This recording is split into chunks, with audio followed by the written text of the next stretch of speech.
वालेकुम स्टूडेंट्स, अल्लाह ताला के बबरकत नाम से शुरू जो बहुत मेहरबान हायत रहम करने वाला है।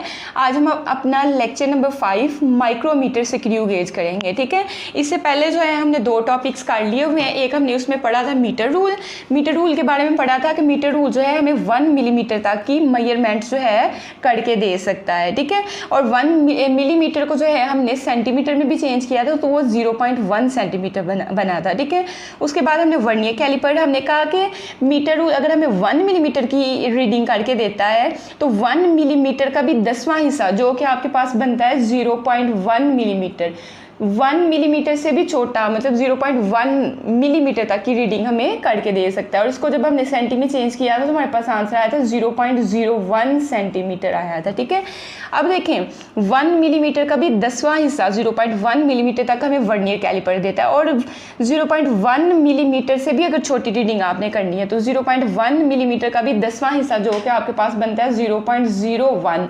इतनी छोटी अगर आपने मेजरमेंट करनी है तो उसके लिए आपने स्क्रू गेज इस्तेमाल करना है। ठीक है, उसके लिए हमें स्क्रू गेज इस्तेमाल करना पड़ना। और इसको भी अगर हम लोग चेंज करके देखेंगे, अभी हम लोग टॉपिक करने लगे हैं तो उसमें हमारे पास सेंटी में इसको चेंज करेंगे तो 0.01 सेंटीमीटर, मतलब कि 1 अगर सेंटीमीटर में देखें तो 1 वाले आपके पास 0 और 1 के दरमियान जो आपके पास छोटे छोटे नंबर हो तो उसका भी 100वां हिस्सा जो है हमें स्क्रू गेज जो है वो मेजर करके दे सकता है। तो चलिए हम लोग टॉपिक पढ़ते हैं, बाकी हमारे कॉन्सेप्ट्स इसमें क्लियर हो जाएंगे। तो सबसे पहले माइक्रोमीटर स्क्रू गेज की डेफिनेशन क्या है।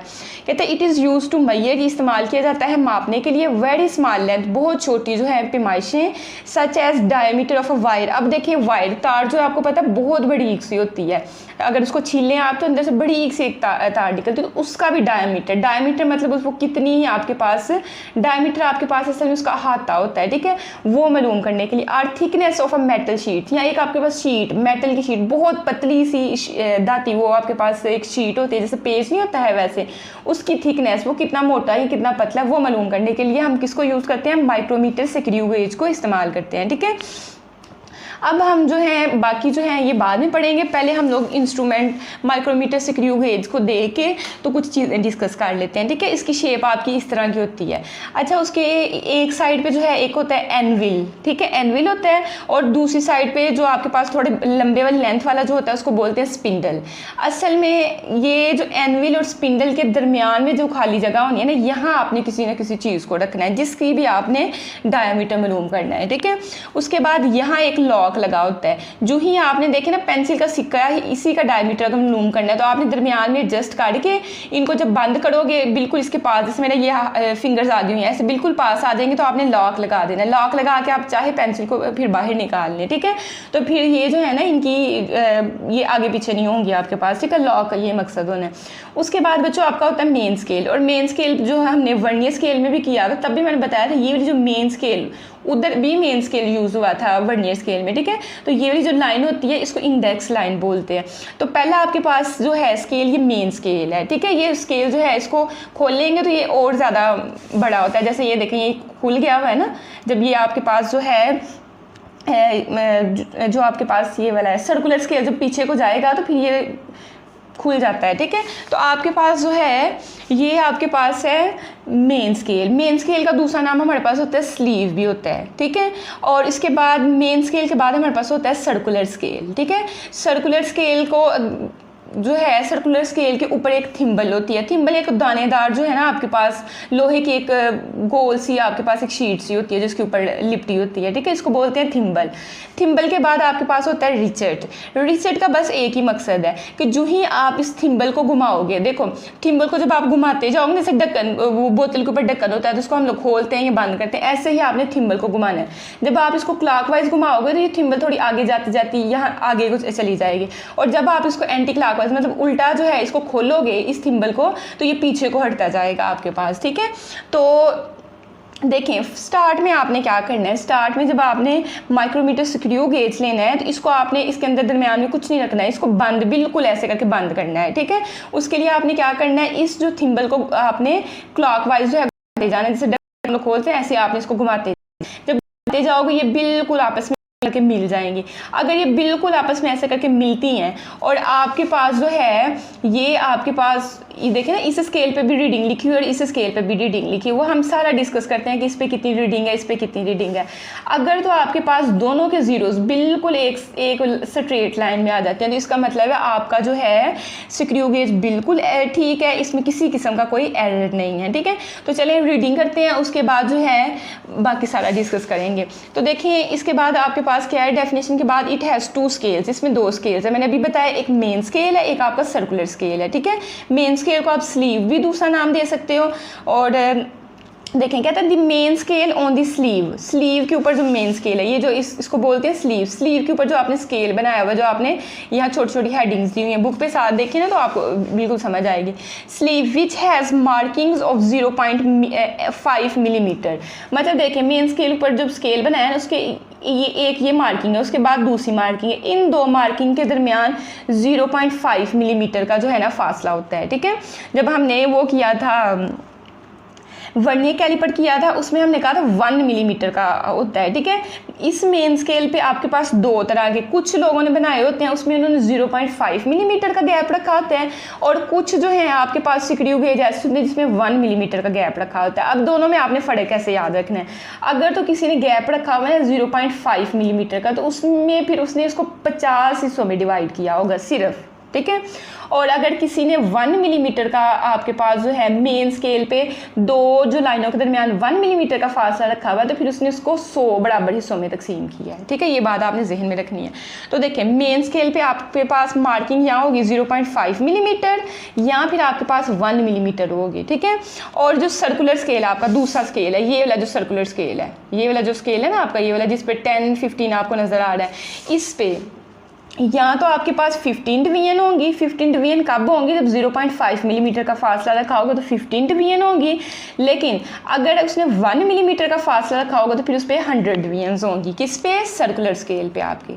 ठीक है, तो आपने बस एक चीज़ जहन में रखनी है, जो आपके पास मेन स्केल होता है आपके पास जिसको स्लीव बोलते हैं, उस पर यहाँ 0.5 मिलीमीटर हर 2 मतलब जो लाइन के दरमियान गैप होगा, अगर इस तरह से नहीं है तो फिर 1 मिलीमीटर को हो जाएगा, यहाँ 0.5 मिलीमीटर या 1 मिलीमीटर। ठीक है, उसके बाद हम लोग सर्कुलर स्केल की बात करेंगे। तो सर्कुलर स्केल में 2 लाइनों के दरमियान फासला, 2 लाइन सर्कुलर स्केल पे जो डिवीजन्स होंगी, मतलब टोटल उनको छोटी छोटी लाइनों के जितनी उस पर बनाई हुई है, या तो उसमें 50 होंगी या आपके पास 100 होगा। ठीक है, तो ये आपको क्लियर हो गया होगा। ठीक है, देखिए ना जैसे लिखा हुआ कहते हैं सम इंस्ट्रूमेंट, कुछ हालात ऐसे हैं may have main scale marking, हो सकता है उनकी मेन स्केल की मार्किंग 0.5 की बजाय 1 मिलीमीटर हो और 50 डिवीजन की बजाय 100 डिवीजन हो। ठीक है, जैसे आपका ये पहला पॉइंट यहाँ क्लियर हो जाता है, दूसरा पॉइंट यहाँ आपका खत्म हो जाता है। ये वाला अगर आपने पॉइंट लिखना है ना, ये आपने नीचे लिखना है, बी वाले में ये जब लिखे उससे नीचे वाली लाइन में आपने ये वाला पॉइंट लिखना है। ठीक है, इतनी समझ आई कि नहीं समझ आई। उसके बाद आप देखें, आपने जो ये थिम्बल है, थिम्बल को जब आपने घुमाना है, जब आपने कि थिम्बल ये 10 के सामने ये वाली आपके पास लाइन बन रही है। ठीक है, ये वाली थिम्बल, इसको आप घुमा रहे हैं और आपने पूरा ही घुमाया, घुमाते घुमाते फिर आप यहाँ से इसी लाइन पे ले रहे हो, मतलब 10 पे ये थी और 10 पे ही ले रहे हो, मतलब एक इसका आपने कंप्लीट रोटेशन करवाई है। तो फिर जब कंप्लीट रोटेशन हो जाएगी ना इसकी, किस पे, जाहिर है जब आप इसको कंप्लीट घुमाओगे तो इसने क्या करना है, इस स्केल ने ना एक जो है 1 मिलीमीटर या 0.5, अब इस पे डिपेंड करता है कि स्क्रू गेज हम ना एक ही लेके चलते हैं, हम लोग लेके चलते हैं, हमारे पास है 1 मिलीमीटर वाले, for example bar bar example अपनी चेंज नहीं करेंगे। ठीक है, तो या 0.5 मिलीमीटर ले लेते हैं, चलें 0.5 मिलीमीटर और इसमें 50 आपकी डिवीजन्स होनी है। जो ही इसने एक ये जो आपके पास थिम्बल है, एक पूरा इसने चक्कर ऐसे आपने इसको घुमाना है और उसी पॉइंट पे ले आना है ना, तो आपके पास ये जो सर्कुलर स्केल है इसने थोड़ा सा आगे चले जाना है। कितना आगे जाना है, 0.5 मिलीमीटर बस। ठीक है, ये आपने चीज़ ज़हन में रखनी है। जब एक कंप्लीट रोटेशन हो जाएगी तो आपका जो सर्कुलर स्केल है, सर्कुलर स्केल ने कितना आगे को चले जाना है, 0.5 मिलीमीटर। तो जब ये 0.5 मिलीमीटर आगे चले जाएगा तो ये आपके पास क्या कहलाएगी, पिच स्क्रू गेज की कहलाएगी। ठीक है, तो इसकी डेफिनेशन देखें आप लोग, हम लोग क्या कहेंगे कि when the thimble makes one complete turn, जब थिम्बल ने एक कंप्लीट रोटेशन लेना है, ये कंप्लीट टर्न ले लेना है, दिस स्पिंडल मूव्स 0.5 मिलीमीटर, ठीक है, 0.5 मिलीमीटर। और आगे इसने वन स्केल डिवीजन इसलिए लिखा है कि कई दफ़ा 0.5 मिलीमीटर होती है, कई दफ़ा 1 मिलीमीटर होती है, इसलिए उसने साथ ये भी लिख दिया कि one scale division on the main scale. Main scale आपके पास ये वाला था, तो मतलब इसने थोड़ा सा आगे होके तो इस पे कितना 0.5 मिलीमीटर आगे इस पे हो जाना, ठीक है। On the main scale which is called pitch of the screw gauge, और इसी को हम लोग कहेंगे कि ये स्क्रू गेज की क्या है, पिच है। तो बात की समझ आपको आई होप के क्लियर आपको ये हो गया होगा, ठीक है। तो लीस्ट काउंट अब निकालना है। लीस्ट काउंट हमने कहा था कि लीस्ट काउंट हमारे पास वो कम से कम मेजरमेंट होती है जो एक आला जो है दुरुस्त तरीके से हमें दे सकता है, ठीक है। तो देखें लीस्ट काउंट का फार्मूला क्या है, pitch of screw gauge divided by number of divisions on the circular scale. अच्छा पिच जो है स्क्रू गेज की पिच हमने कहा है कि कितनी है आपके पास 0.5 मिलीमीटर, ठीक है, 0.5 मिलीमीटर है, और डिवीजन कितनी है 50। तो 0.5 को 50 पे डिवाइड करोगे कैलकुलेटर पे तो देखिए क्या आंसर आता है, 0.5 को हमने डिवाइड करना है 50 पे, तो हमें आंसर देगा 0.01, ठीक है। तो ये हमारे पास आ गया 0.01 मिलीमीटर। और अगर आपके पास ये स्क्रू गेज 0.5 मिलीमीटर का ना हो, 1 मिलीमीटर का हो, तो 1 को आपको फिर डिवाइड करना पड़ना है 100 पे, ठीक है। 1 के लिए 100 डिवीजन होती है, तो 1 को भी 100 पे डिवाइड करोगे तो 0.01 मिलीमीटर आपको आंसर देगा, ठीक है। तो लीस्ट काउंट आपके पास इसका क्या निकल आया, 0.01 मिलीमीटर। तो ये आपने लीस्ट काउंट का फार्मूला लिखना है, हेडिंग दे के ये फार्मूला लिखा, उससे नीचे वाले स्टेप में आपने ये वाला करना है और उससे नीचे वाले स्टेप में आपने ये वाला आंसर लिखना है, ठीक है। नेक्स्ट हम लोग क्या करेंगे, डिस्कस करेंगे रैचिट की डेफिनेशन। कहता है दी रैचिट प्रिवेंट ओवर टाइटनिंग। जाहिर है जब आप इसको घुमा रहे होंगे ना, जब घुमा रहे होंगे और जब ये बिल्कुल मिल जाएंगे तो फ़ौरन से यहाँ से आपको आवाज़ आएगी। ये इसका काम क्या होता है, रैचिट का काम क्या होता है कि ओवर टाइटनिंग, ज़्यादा ही ज़ोर से उसको बंद कर देने से, बाय मेकिंग अ क्लिक। कहता है दी रैचिट प्रिवेंट्स, रोकती है ओवर टाइटनिंग, ज़्यादा उसको ज़्यादा ही टाइट करने से, बाय मेकिंग अ क्लिक, एक छोटी सी आवाज़ क्लिक ऐसे की आवाज़ आती है, एक साउंड आती है, ठीक है। When the micrometer is ready to be read, जब माइक्रोमीटर जो है बिल्कुल रेडी हो जाता है, बिल्कुल सही, उसको जो भी आपने चीज़ कोई वायर वगैरह दरमियान में रखी है इनके दरमियान में, तो जब वो बिल्कुल उसको सही से पकड़ लेता है, रेडी हो जाता है रीडिंग के लिए, तो तब ये एक टिक की आवाज़ पीछे से आपकी आती है। वो कौन करता है, रैचिट करता है। तो अगर इसकी आपकी डेफिनेशन आ जाती है तो आप इतना लिखेंगे, ठीक है। उसके बाद हम लोग बात करते हैं कि ज़ीरो एरर के बारे में। देखिए मैंने आपको चीज़ बताई थी कि अभी आपने इसके दरमियान में कुछ नहीं रखना है, आपने बस जो है इसको घुमाना है और इनको बंद कर देना है, बिल्कुल ऐसे जैसे मेरी ये फिंगर और ये पेंसिल बंद हो गई है ना। अगर आप बंद करने पे आपका ज़ीरो जो है, जो मेन स्केल का और जो सर्कुलर स्केल का एक ही लाइन में आते हैं, तो इसका मतलब ज़ीरो एरर मौजूद नहीं है। फिर आपने रीडिंग कैसे लेनी है वो अब आप सीखेंगे, ठीक है। ये इतनी पहले लाइन पढ़ लेते हैं कि if the zero of the circular scale, ये जो सर्कुलर स्केल ये वाला स्केल है, इसका ज़ीरो कोइंसाइड मिल जाता है विद द हॉरिजॉन्टल लाइन, जो ये आपके पास हॉरिजॉन्टल लाइन जिसको हम लोग इंडेक्स लाइन कहते हैं, there is no zero error, फिर आपका ज़ीरो एरर नहीं होगा, ठीक है। अब आपने क्या किया, ज़ीरो एरर नहीं है, अब आपने कोई भी जो है स्टील की शीट, उसने नीचे जो है स्टील की शीट यहाँ ली हुई है, फिर आपने क्या करना है, जब ज़ीरो एरर नहीं है फिर आपने कहना है suppose when a steel sheet is placed in between the anvil and spindle. अब आपने ना एक स्टील की बड़ी सी शीट इसके दरमियान में रख दी हुई है, ठीक है। अब आपने रीडिंग लेनी है। फॉर एग्जाम्पल आपने शीट को जो है दरमियान में रखा और इस तरह की, जैसे आपकी बुक पे फिगर बनी हुई है, हम उस हिसाब से जो है वो डिस्कस कर लेते हैं, ठीक है। अब आपने मेजरमेंट कैसे लेनी है, देखें ये आपका है मेन स्केल और ये आपका है सर्कुलर स्केल, ठीक है। मेन स्केल में देखिए 0 1 2 3 4 5 6 इस तरह से आपकी रीडिंग है, 7 8 9 10 ऐसे करके आपकी होंगी, ठीक है। और ये देखें ये अगर आपके पास लाइन है उसके बाद छोटी सी लाइन है, तो ये अगर आपके पास 0 है तो ये 0.5, फिर ये अगर आपका 1 है तो ये 1.5, मतलब 1 और 2 वाली जो दोनों लाइनें ना इनके दरमियान हाफ है, तो 1.5, फिर 2 है और 2.5, 3 है और 3.5 ऐसे, ठीक है। अब रीडिंग ऐसे लेनी है, आपने जब उसको घुमाया मतलब दरमियान में शीट रख ली, तो इस तरह से आपका जो है ना आपके पास जो है स्क्रू गेज जो है ना इतना ये वाला खुल गया, ठीक है। अब आपने रीडिंग कैसे लेनी है, सबसे पहले आपका ये वाला स्केल है मेन स्केल। मेन स्केल पे आपने देखना है ये आपके पास यहाँ तक जो है ये छोटी सी जो लाइन आ रही है कितनी रीडिंग बनती है, देखिए यहाँ तक 5 के बाद ये 6 वाली लाइन है और 6 के बाद ये छोटी लाइन आ रही है, तो मतलब ये 6.5, ये आपके पास कितनी रीडिंग आएगी 6.5 मिलीमीटर की, ठीक है। ये आपने मेन स्केल की रीडिंग ले ली।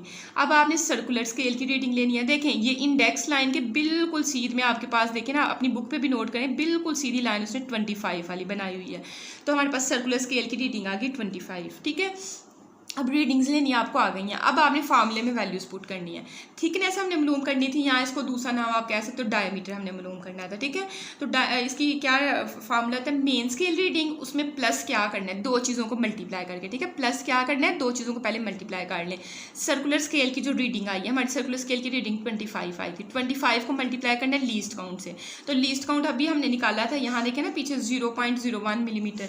तो हमने क्या करना है, 25 को जो है 0.01 मिलीमीटर से पहले मल्टीप्लाई कर लेना है, और मल्टीप्लाई करके हमारा 0.25 आएगा, उसको हमने ऐड कर देना है मेन स्केल की रीडिंग। और मेन स्केल की रीडिंग अभी मैंने आपको सिखाई है 6.5 मिलीमीटर है, ठीक है। तो इसकी जगह इसकी वैल्यू, इसकी जगह 25, लीस्ट काउंट की जगह 0.01, 25 को इससे मल्टीप्लाई किया 0.25, और ये वाली पीछे वैल्यू आपने वैसे रहने देनी। इन दोनों वैल्यूज को ऐड करेंगे 6.75 मिलीमीटर आपके पास आ जाएगा, ठीक है। ये तो तब आया जब आपके पास जीरो एरर नहीं है। लेकिन बच्चों अगर तो आपके पास पुराना हो स्क्रू गेज, तो हो सकता है वो ख़राब हो गया थोड़ा सा, तो जब आपने इसके दरमियान में कोई चीज़ नहीं रखी और इनको बिल्कुल ऐसे आपने मिला दिया, तो फिर अगर आपने देखा कि आपके पास ऐसा ही केस आ गया है कि जो आपके पास मेन स्केल का ज़ीरो यहाँ है और जो आपके पास है ना सर्कुलर स्केल, उसका ज़ीरो आपका पीछे रह गया है, ये वाला काम हो सकता है। हाँ, अगर ये वाला काम नहीं हुआ, दूसरा काम ये हो सकता है कि मेन स्केल का जीरो ये और ये आगे चला गया, दोनों में से कोई एक केस हो गया, मतलब कि बराबर नहीं आए हैं। तो इसका मतलब है कि आपका जीरो एरर जो है स्क्रू गेज में मौजूद है। उसकी डेफिनेशन अगर आपको कहे कि व्हेन के स्क्रू गेज में जीरो एरर कब मौजूद होगा, तो आपने कहना है if it is not exactly in front of the horizontal line. वैसे अगर आपको अलहदा डेफिनेशन पूछेगा तो फिर आपने ऐसे नहीं लिखनी, फिर आपने लिखना है if the zero of the circular scale is not exactly in front of the horizontal line of the main scale on joining the anvil and spindle, then there is a zero error in the screw gauge, ठीक है। तो आप कैसे definition करोगे, if the zero of the circular scale, मैं नीचे line लगा देती हूँ, ठीक है,